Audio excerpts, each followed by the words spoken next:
நீங்கள் நிறைய டைம் நினச்சிருப்பீங்க அது எப்படா அவங்க செய்யும்போது மட்டும் சூப்பராக இருக்குது, நம்மளும் அதே மாதிரி தான் அதே பொருளை வச்சு தான் செய்கிறோம், ஆனால் நம்ம குழம்பு வந்து டேஸ்ட்டாக இருக்க மாட்டுது அப்படின்னு நிறைய டைம் நினச்சிருப்பீங்க. கைப்பக்குவம்னு சொல்லுவாங்க இல்லையா, அதுதான் என்ன அப்படின்னா எந்த பொருளை எந்த நேரத்தில் எந்த பக்குவத்தில் போடுறது அப்படின்றது தான் சமையலே இருக்குது. அதை பற்றி இந்த வீடியோவில் ஃபுல்லாக சொல்லியிருக்கேன், மிஸ் பண்ணாமல் பாருங்கள். பச்சைப்பயிறு குடையல் குழம்பு ரொம்பவுமே சூப்பராக இருக்கும். அதுலேருந்து லாஸ்ட்டாக வடகம் பொடுத்ததை ஆழிச்சு சாப்பிட்டா ரொம்பவுமே சூப்பராக இருக்கும். அதை தட்டில் போட்டு கொஞ்சமாக நெய் விட்டு சாப்பிட்டு பாருங்கள், அல்டிமேட்டாக இருக்கும். ஒரு டைம் ட்ரை பண்ணிவிட்டு எப்படி இருக்குன்னு சொல்லுங்கள். வாங்க வீடியோக்குள்ளே போயிடலாம். ஃபஸ்ட்டு கொஞ்சமாக நீங்கள் பச்சைப்பயிறு எடுத்துக்கோங்க. நான் ஒரு 150 கிராம் அளவுக்கு பச்சைப்பயிறு எடுத்துருந்தேன். அதை வானலில் போட்டு நல்லா கலர் மாறுற அளவுக்கு வறுத்து விட்டுக்கலாம். இப்போ பாருங்கள், லைட்டாக வந்து கலர் மாறின மாதிரி இருக்குது, இருந்தாலுமே சிம்மில் வச்சுக்கிட்டு ஒரு ஃபியூ செகண்ட்ஸ் வந்து நல்லா வறுத்து விட்டுடலாம். இப்போ பாருங்கள், ஓரளவுக்கு நல்லாவே கலர் மாறி இருக்குது. எதுக்கு நம்ம வறுக்கிறோம் அப்படின்னா வேக வைக்கும்போது வந்து சீக்கிரமாக வெந்து வரதுக்காக தான். இப்போ பாருங்கள், நல்லாவே கலர் மாறியாச்சு. இதை வந்து ஒரு குக்கரில் சேர்த்துட்டு நல்லா கழுவி எடுத்துக்கோங்க. ஒரு 4-5 டைம் நல்லா கழுவி எடுத்துட்டு இப்போது நல்ல தண்ணி சேர்த்து குக்கரில் வச்சு ஸ்டவ் ஆன் பண்ணிக்கோங்க. ஸ்டவ் ஆன் பண்ணி அந்த கேப்பில் நான் ஒரு 6 பல்லு பூண்டு வந்து உரித்து சேர்த்துக்கிட்டேன். காரத்துக்காக 4 பச்சை மிளகாய் சேர்த்துக்கலாம். அப்புறம் புளிப்புக்காக தக்காளி வந்து நான் 3 மீடியம் சைஸ் தக்காளி, நல்லா பழுத்த தக்காளி கட் பண்ணி சேர்த்துருக்கேன். அப்புறம் இதிலே வந்து 1/4 டீஸ்பூன் கம்மியாக மஞ்சத்தூள், கொஞ்சமாக எண்ணெய் விட்டு மூடி போட்டு மூடி வச்சு ஒரு 4 விசிலுக்கு குக் பண்ணி எடுத்துக்கலாம். சூப்பராக வெந்துடும். இப்போ நம்ம தாளிச்சிக்க போகிறோம். ஒரு கடாயில் எண்ணெய் ஊற்றிக்கோங்க.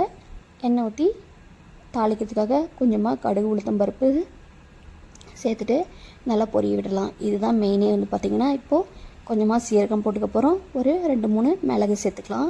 இது வந்து நல்லாவே பொரியட்டும். இப்போ தான் இருக்குது. ஒரு 15 போல் சின்ன வெங்காயத்தை குட்டி குட்டியாக கட் பண்ணி சேர்த்துக்கோங்க. பெரிய வெங்காயம் அவாய்ட் பண்ணிக்கோங்க, பட் இல்லை அப்படின்னா சேர்த்துக்கலாம். சின்ன வெங்காயம் போடும்போது ரொம்பவுமே சூப்பராக இருக்கும். சின்ன வெங்காயம் போட்டு நல்லாவே வதக்கி விட்டுருங்க. நல்லா ப்ரௌன் கலர் மாதிரி மாறி வரணும். இப்போ பாருங்கள், ஓரளவுக்கு நல்லாவே கலர் மாறி வந்தாச்சு. இந்த டைமில் வந்து பெருங்காயம் சேர்த்துக்க போகிறோம். பெருங்காயம் சேர்த்துட்டு அதையுமே எண்ணெயில் நல்லா ஃப்ரை பண்ணி விட்டுடலாம்.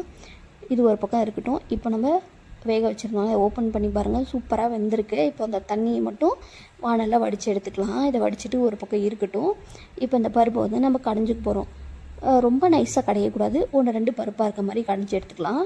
இப்போது எல்லாத்தையுமே ஒன்றா சேர்த்து விட்டுடலாம். நான் வந்து வானல்லையே குழம்பு வச்சுக்க போகிறேன், அதனால் ஒன்றா சேர்த்துட்டேன். டேஸ்ட்டுக்காக கொஞ்சமாக உப்பு சேர்த்துக்க போகிறோம். இப்போ பாருங்கள், நல்லாவே கொதிக்குது. இது ரொம்ப நேரம் கொதிக்கணும்னு அவசியம் இல்லை.